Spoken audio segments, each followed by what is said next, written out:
I sent it. Hello, Mr. Rome. How are you? What's up? What's up? How you doing? Good. How are you today? I'm blessed, you know. Yes, yes, definitely. So I have to ask because the ladies are watching this, right? Are you single? I answer this question, ask this question every day. And yeah, unfortunately, y'all like to remind me every day that I'm single. But yeah, Yeah. you know, that's fine. No, this is a time of solidarity and, you know, isolation. Agree. So I'm learning about myself and yeah, Yeah, single. because you tweeted, and I quote, Receipts? Oh no, this ain't I'm good. quoting you. I need Okay. somebody's daughter to argue with. Yeah, you Explain. know, I like to have fun on my Twitter. If people don't know, um, I tweeted that out and I said I missed arguing with somebody. So I said, okay, fuck it, come, you know, DM me, and they started DMing me at the same time, and I started arguing with like 7 to 8 people. I won all the arguments though. You can't be playing with the ladies like that. You know they're gonna be in the I just be DM. having fun, you know. I just like to have fun. It was fun to interact with them that way. Right. But now I got people still trying to argue with me. I'm like, that was last week. I don't want to They were argue. in my DM. They were in my DM too. Like, look, Yeah, can you find out for a sister is the brother single or what? So I have to yeah. share for my ladies. Okay, so let's get into it. First of all, did you watch the verses last night? The Babyface and Teddy Riley? Yeah. Uh-huh. What did you think? I thought Teddy brought it, man. You know, them both legends. Okay, yeah. It just goes to show you how social media can really be on both spectrums. Right. It's really about what's trending, because everybody was ready to just be down on Teddy, and then he came in and he showed up and reminded people like, I also, you know, I'm an amazing person, and he just snapped out, you know, and Babyface did too. So that was a joy to watch. I mean, whoever kind of developed this is it's pretty smart. Totally. And we're going to get into your music a little bit later. But let's get into How to Get Away with Murder. Everybody Loves You, Gabriel Maddox. Explain to us, we're now in the final season. You came on at the season finale of season 4, right? You were introduced as Sam Keating's son. And so you come to town and you're trying to learn about your dad, if you will. Explain to us about like how this role came to be. I know you auditioned for this when you were working on Have and Have Nots, but explain how you became a part of the show. Yeah, it was really organic, to be honest with you. I've said this story before, but I was in Atlanta. I was working with Tyler Perry on this show on the OWN network, and my agents and my manager sent me the script for this. And initially, I said that I couldn't do it because I was just really swamped with the work that I was doing in Atlanta. And for me, I just like to really give every part of myself when I'm doing a role, especially working with someone like Tyler. And I was just like, yo, I need some space to really dive into this character that I'm doing. And it was like, nah, you need to read it again. Like, that's Viola Davis, you know? So, and then I said, okay. So then I read it, and I really didn't have a lot of time with it. I had one of my homies that I knew in Atlanta that was an actor out there. And he pulled up on me at like midnight. We shot it on my phone. I sent it over. I never watched it. I never watched the audition tape. Wow. Interesting enough, the role used to be the role's name for Gabriel used to be Graham Wexler. Oh, They changed okay. it. So that's a little exclusive for y'all. Yeah. You didn't know that. So yeah, you know, and another thing that I was contemplating about doing is that the time didn't match up, because I was supposed to be shooting on the show with Tyler for an extended period of time. Right. And I told my team, I was like, I'm gonna be real upset if I can't work this because of some scheduling stuff. And they were like, nah, we'll figure it out. And coincidentally, we ended up shooting early with Tyler, which I can't think of any other production or any other person that shoots early. You know, everybody's always late. And he said, yo, he brought us all together. He was like, we're about to shoot this shit out. I'm gonna send y'all home a couple weeks early. And I was like, great. You know, I wasn't even thinking about How to Get Away. I was just thinking about getting back so I could, you know, get back on my grind and try to find somewhere else I could be. And then when I landed, you know, my manager called me and she told me that Pete Nowalk wanted to meet me tomorrow. And I was like, it's so crazy. And I went and met with them as I was going into the lot here in LA. Mm-hmm. You know, typically when you audition for stuff like this, you see a lot of the same guys. Right. You know, I've seen Keith Powers in like every audition I've ever been in. That's any Y'all value. look alike a little bit, yeah. Nah. That's my guy though, man. But he, you know, I used to run into him all the time. Jordan Calloway. That's my brother too. We did a movie together. Ran into him all. I'm like looking forward to seeing these guys, right? Because I'm like, I know I'm gonna see these guys. And then so I go and I pull onto the lot, and the security guard's like, "What are you here for?" And I'm like, "How to get away?" And he's like, "Are you background? You extra?" And I was like, "No, I'm here for it should be an audition." He's like, "Huh? Well, I don't see that on the list." And he just gave me a pass. So then I thought, damn, I must be first. And I said, okay, cool. You know, I get to see him first. I get to, you know, have that first impression with him. Mm-hmm. And so I went into the building and made my way upstairs. And I ran into the casting director. And she said, you know, hey, Rome, you know, we chopped it up for a little bit. And she had this folder in her hand. And before we walked in, she said, 1 second, I want to show you something. And she opened the folder and it was a picture of me. And I thought, okay, cool. Right. But well, what I noticed was not me. It was like 20 other pictures under mine. And I said, shit, how many people they seeing for this? So anyway, I said, forget it. I went in, I had this really dope, comfortable conversation with Pete Nowalk, and Betsy Beers, and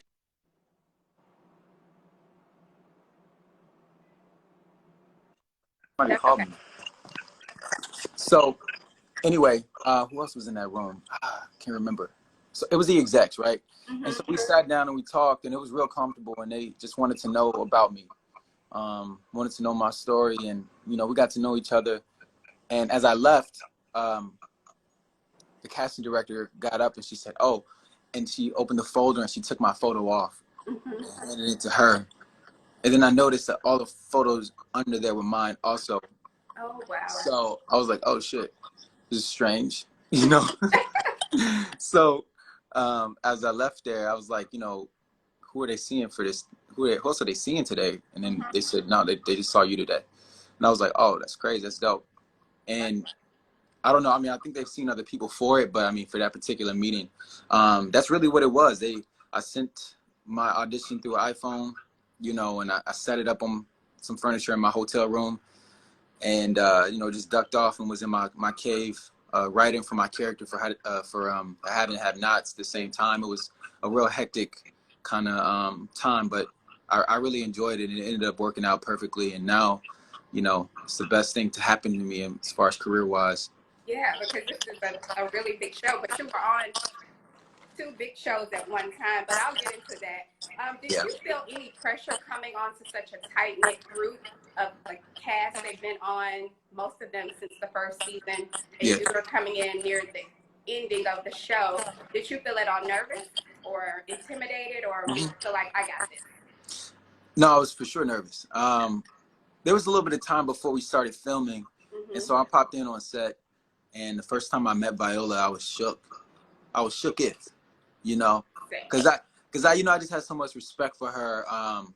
Man, you know, I couldn't even articulate how I feel about Viola, but meeting her, initially I was nervous, and, you know, I just was like, hey, Miss Davis, she's like, call me V, you know, we're happy to have you. Oh, she's like, stop it, call me Viola. We're happy to have you here. And she was like, just so warm and welcoming, and I was like, damn.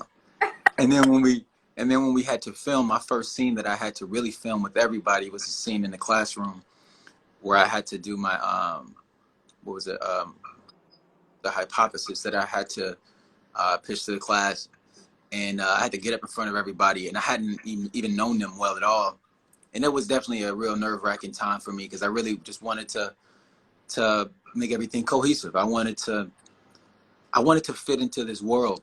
Right. Because it's always hard to go into a show where it already has such lineage and already has a lot of backstory and fandom, and people already have the world set in their mind. So you implement a new character, it could backfire too, you know. So I just really wanted to make sure people watched this and thought like he's from the world that they are in. So yeah, I mean, I was nervous for sure. I mean, the first person that actually because we had a meeting before we started filming, like a mandatory meeting about you know, sexual harassment, about, you know, we had those meetings before, which is really great that ABC does. But it gives you opportunity to see the whole crew and the cast. And the first person that I saw was Asia, you know, and I always tell her this because I told her I was nervous when I came because, you know, I just had a lot of respect for them. And she gave me a hug. Like when I saw her, I said, "Nice to meet you." And she was like, "Oh my gosh," she gave me a hug. And I was like, this might be the best hug I ever got in my life. She just held me. She just like, she tucked me in. You know, she held me right here. And that you know, helped with your chemistry then.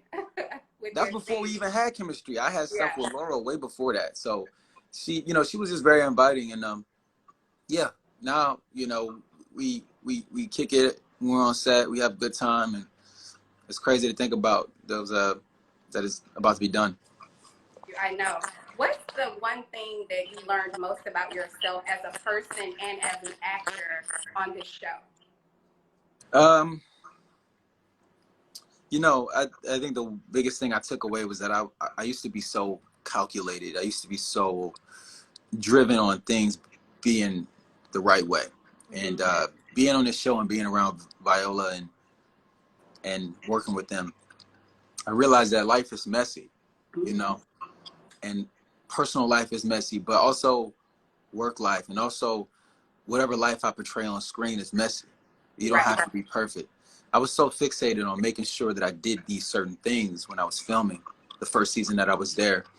That's why I feel like as I gradually went on for this season, I felt like I got better.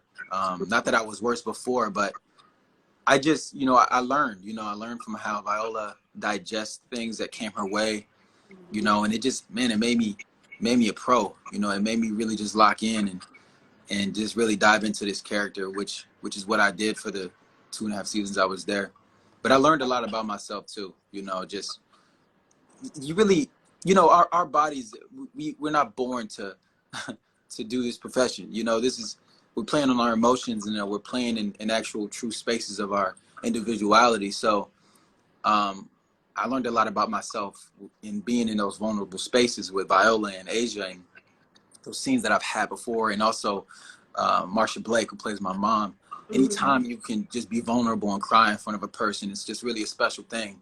And although the story is fictional, but the emotions are always real. So you really just have to be in a space where, you know, you're comfortable with that person. And for me anyway, some people have different ways of doing it, but I just learned how to be, you know, more and more of myself working there. I love that. What's a piece of advice that sticks out to you the most that you received from Viola, or that you observed from her, working with her? Man, so much stuff she said. I wish I could retain it all. I just sit back and just listen. Like, you know, I think the thing is that people don't know about V is that she's, I mean, people know how prolific she is as far as when she wants to get a message across. You know, we've seen her speeches and things like that, but it's the in-between stuff. You know, I just love hearing her talk. Like, she's just so educated on a plethora of things. And she, you know, I just learned how to sit back and listen and be a fly on the wall. Right. Because I'm around greats, you know, I'm around Glenn Turman, who's also a legend. You know, I'm around Cicely Tyson, who's also a legend, you know, working with Viola Davis. All of the three of them together, Billy Brown, man, I mean, they have hundreds and hundreds of credits between them. And so I just sit back and listen, and I'm just like posted behind them, hearing them talk about their perspective on the world.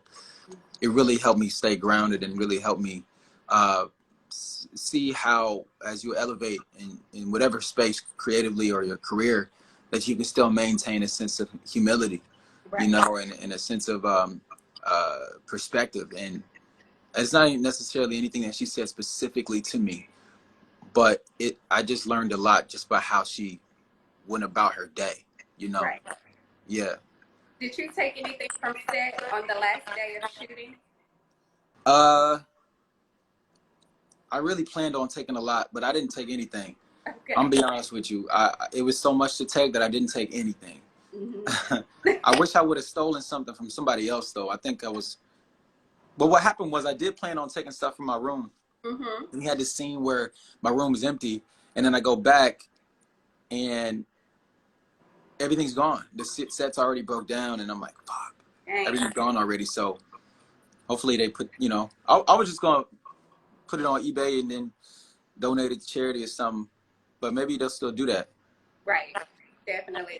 So moving on, you're an Emmy winner.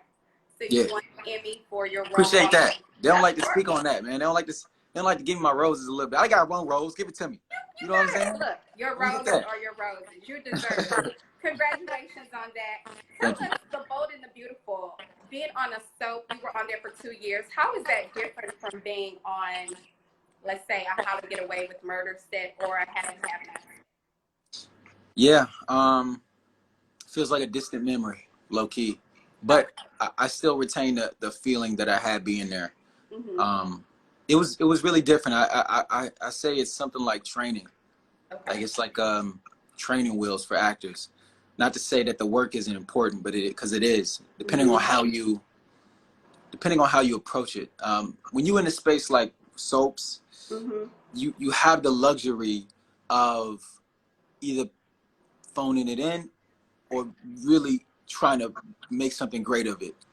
Either way, you're within a system, so it's really hard to get away from it, if that makes any sense. Like, there's some people who go to work that work on soaps, right? And there's some people that work on the craft while they're there.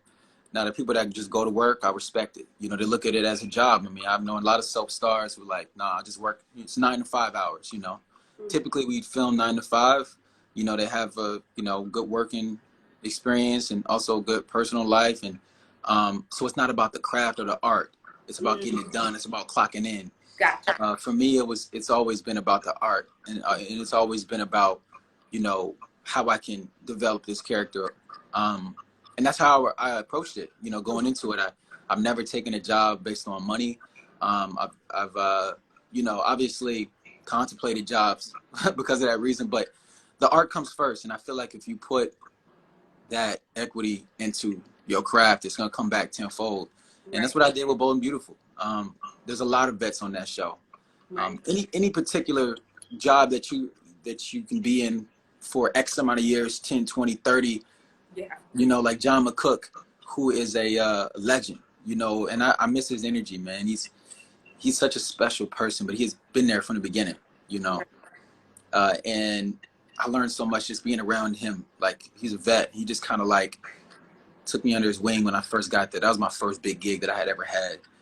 So I really learned my way through. Like, I really stumbled my way through that show, and I really got better as I was into my second year, working with Rain Edwards, who was still my girl, and who was also, a 2-time Emmy nominated person.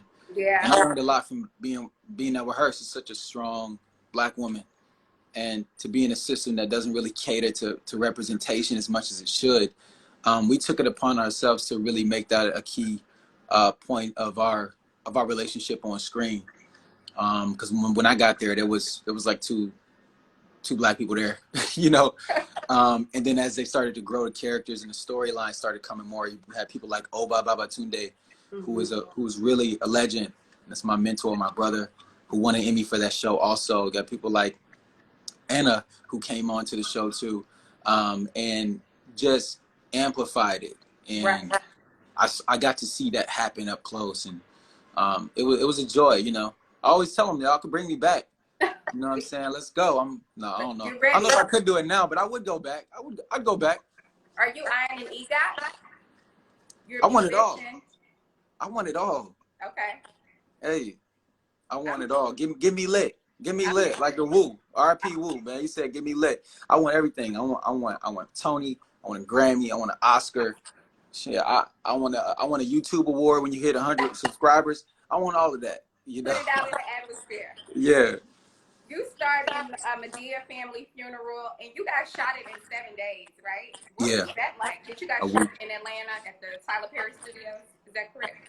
Yeah, Tyler Perry Studios. I got to see those sound stages before they were fully built, and I got to see them after they were fully built when I went to the grand opening. and met a lot of my idols that night. But to work on that stage and to work there at the Dream Building was a joy and a gift, you know. I just really been real fortunate, man. And I always tell people, like, there's no difference between me and you. Like, I it's a combination of luck and the fact that I just don't quit, and I believe in myself, and I'm just so happy to be able to say that I work with Tyler, and me and him have a close relationship too, you know, as a mentor of mine too. So working there was a dream, and we shot it in 7 days, and he shot it longer. So I think we need to clarify that a little bit. Okay. So the thing with Tyler is that he is a prioritized kind of person. So he prioritized getting us out.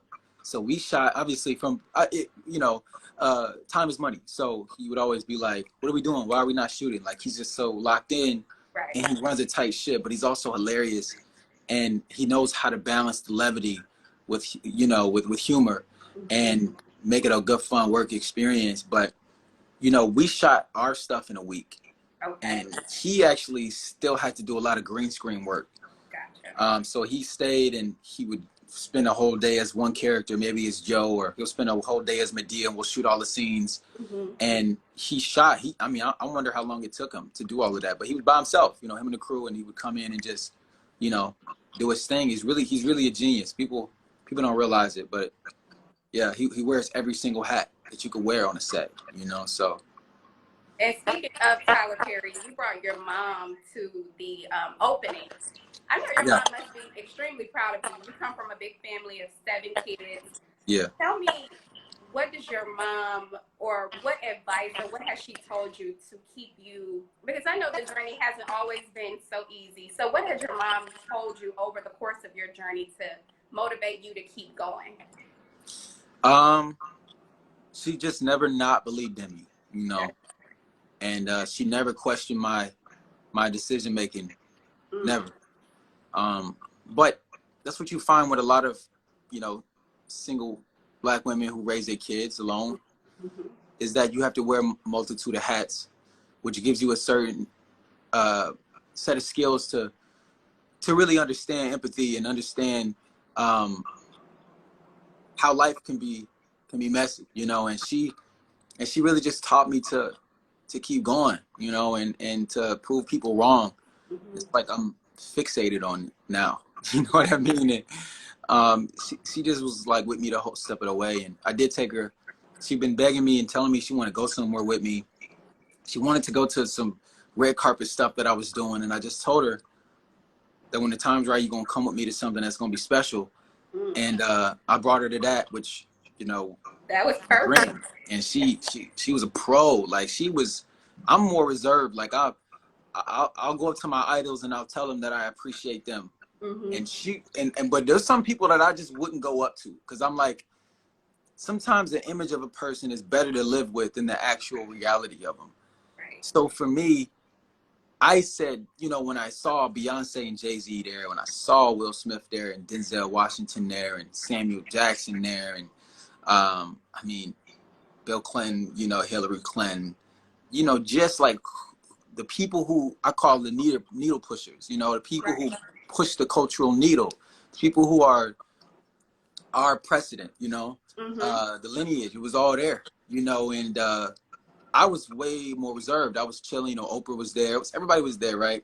Right. And so I would see people, I'm like, man, that's Beyonce. And the amazing thing about it, it was so special. And that's why I say that I don't know if anybody else could have brought that group of people together if it wasn't for Tyler Perry, because honestly, I've never seen a group of very talented and, you know, driven people really just be themselves without security. I mean, we had people in there that were just really important people that just were just able to be themselves. Right. And my mom was going up to every single person. Like, as she should. She was going up to Beyonce, and she just kept telling everybody about me. Here's my son over there. He's on the show. Yada. I'm just like, damn, I'm reliving 5th grade again. You know what I'm saying? And she did it, though. She got pictures with Beyonce. She got pictures with everybody. And the funny thing about it was that, you know, she said hi to Oprah, and it was, and she was just like, wow, like, you know, she just couldn't live it down. Like, she was on a high, you know. And I was just so happy to give her that moment experience that with her and put her on that stage with me, you know, Right. and just give her some space to shine, because she really was the star, like when she was there. That's beautiful. You're from Chicago and you play Yeah. ball. Did you get a chance to see the Last Dance documentary with Michael Jordan? I got to catch up on it. You know, I didn't want to watch it live because commercials, and I was at the studio too at the same time, and I'm want to sit back and watch a couple of episodes. I'm gonna let them build up a little bit, but you know, I'm a LeBron person. Okay. I mean, I love MJ. I saw MJ when I was like 5 years old. Mm-hmm. I saw him play when I was living in Chicago. The one game I ever went to, I remember seeing Benny the Bull, and that really, watching that game changed me. You know. Yeah. But LeBron is just, for me, you know, he's just he really just checks off all the boxes, man. And as I see him even more, he's an amazing father, and he really just shows his unity with his family, and it's really hard to do, especially under such scrutiny. And I just feel like Jordan really, although he was a great and amazing, you know, athlete, I just don't know if it's comparable to the scrutiny that Jordan is facing as far as with our social media. I mean, what LeBron is facing with the social media era, and you know, he has an I Promise school. It's just like he's like the epitome of you know, of excellence, and I just respect him a lot. So I didn't mean to turn it into a LeBron segment. It just happened. No. I'm a LeBron fan. What am I gonna say? Y'all gonna kill me for it? What up? No. LeBron, So I love you. if you weren't acting, would you be playing basketball? I still hoop. Hey, hold on a second. Hey, Steve. Hey, do me a favor, bro. I go down there and grab that. Somebody dropping off a package for me. Go grab it for me. The key right there. Yeah, that's my brother. He's been shacking up with me since the quarantine. Hey. Anyway, yeah, I still hoop. But would you play professionally if you weren't an actor? Would you want Yeah. to So. Okay. Yeah. So I had a scholarship to play basketball. Mm-hmm. I worked my way into getting one, and I walked away from it to pursue acting. Mm-hmm. But I still play basketball after that. I play semi-pro here in California. Mm-hmm. Yeah, I'm a real hooper. People get surprised, man. And I hoop against a lot of point guard. Okay. Yeah. You know, they didn't want to put me in the All-Star game. They want to keep it fun, and I'm going for 30. You know, I'm going for 30 and 10. I ain't gonna play with them. You know, so they didn't want to put me on that stage yet. But next year I'm gonna do it. I'm gonna take it easy though. Okay, take it easy on them. So, okay, let's get into this music. And the ladies probably want to pull up on your wherever you're playing basketball. So, where do you play? No, you don't have to tell me. I'm just kidding. Pull up. I love playing in front of people, man. Your music is coming out this week, April 24th. Yeah. Let's get into it. Your cover or your little clip kind of reminds me of D'Angelo. Definitely. You know, there's definitely some inspiration there. Mm-hmm. I remember watching D'Angelo when I was younger. Mm-hmm. And that video really just stained in our minds. If you've ever seen it, it stays there forever. Right. So I think that, yeah, he deserves his roses, man. Like he's still doing it. People don't be checking for him. He actually still makes music and it's still fire. So I wouldn't say it was directly influenced, but it definitely was inspired, you know. Right. Because I hadn't seen any R&B or men be so vulnerable in that way before he did it, you know, as far as that. But there's people like, you know, Teddy Pendergrass, who was really the epitome of sex and really he was the man. Like, and he was able to be this man and also be vulnerable at the same time. So that's another person that I idolize, you know, in my music space. Yeah. So what can people expect from? Is it an album or a single? So this is a single. So this song is called "Keep Me in Mind." Okay. I wrote this song. There you go. Last month. Again. Keep you in mind. Keep me in mind. It's really speaking to everybody though, but it's really just a song about how sometimes you get trapped in your situation and don't realize your blessing is right around the corner. You know, and it's hard for us to see past the stuff that we're going through. So I just say, keep me in mind. Right. You know, when you're going through the stuff you're going through, just remember that I'm here. You know, just remember that, and this can go for anybody that's dealing with relationship issues. So I write songs about love, you know. I write songs about how I feel, you know, and yeah, I mean, I'm sensitive dude, but at the same time, like, it's a vulnerable space I haven't been in really. So I'm excited for people to really try to grasp the idea of me being an artist. I mean, either way, I'm gonna still do me, but I really put a lot of love into it and passion. And anytime I do that, I always know God gonna keep me covered and make sure I succeed. So I didn't play with y'all. I'm not gonna play with y'all time. I'm not gonna put nothing out that I don't believe or get behind. You know, this is me. So I'm giving y'all another part of me, and it's gonna take time for people to come around to the idea. And that's the trouble with you see him? That's the trouble with, you know, being an artist as far as being on television, because people really try to box you in as this person. But it's tricky to balance both, you know, to have a perspective of also being an artist and an actor too. Right. You have a beautiful voice, and you also play the guitar.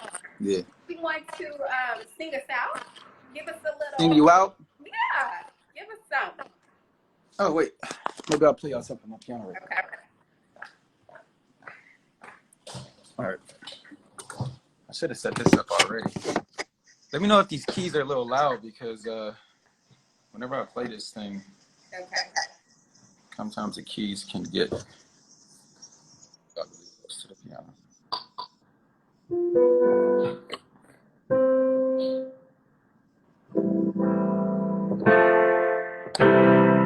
You hear that? Hear that okay?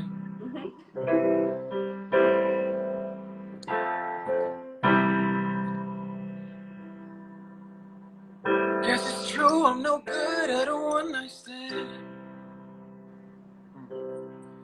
but I still need love from just a man. These nights never seem to go to plan. I don't want you to leave. Can you hold my hand? All right. Oh, won't you stay with me? 'Cause you're all I Oh, did we lose him? Okay. It's clear to see, but darling, stay with me. No, no, no, no, no, no, no. Right.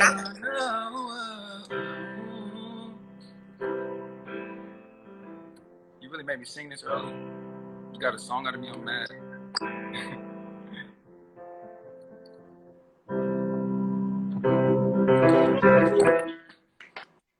Everybody's clapping. Round of applause. Thank you. Appreciate so much, y'all. Rome. Thank you for talking to us. Love y'all. For your beautiful spirit and energy, your beautiful voice. We are all praying for you and celebrating you on everything that you're doing. So congratulations. Before you leave the episode this Thursday, what time can people watch it on ABC? I think it's 10 Pacific time, and then 7 Eastern. Don't quote me. Go to ABC.com.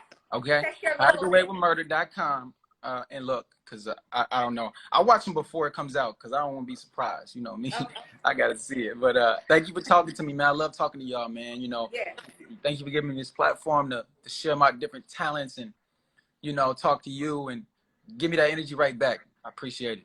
Thank you so much, Rome, my brother. God bless you. God bless you, too. Take care, man. Bye.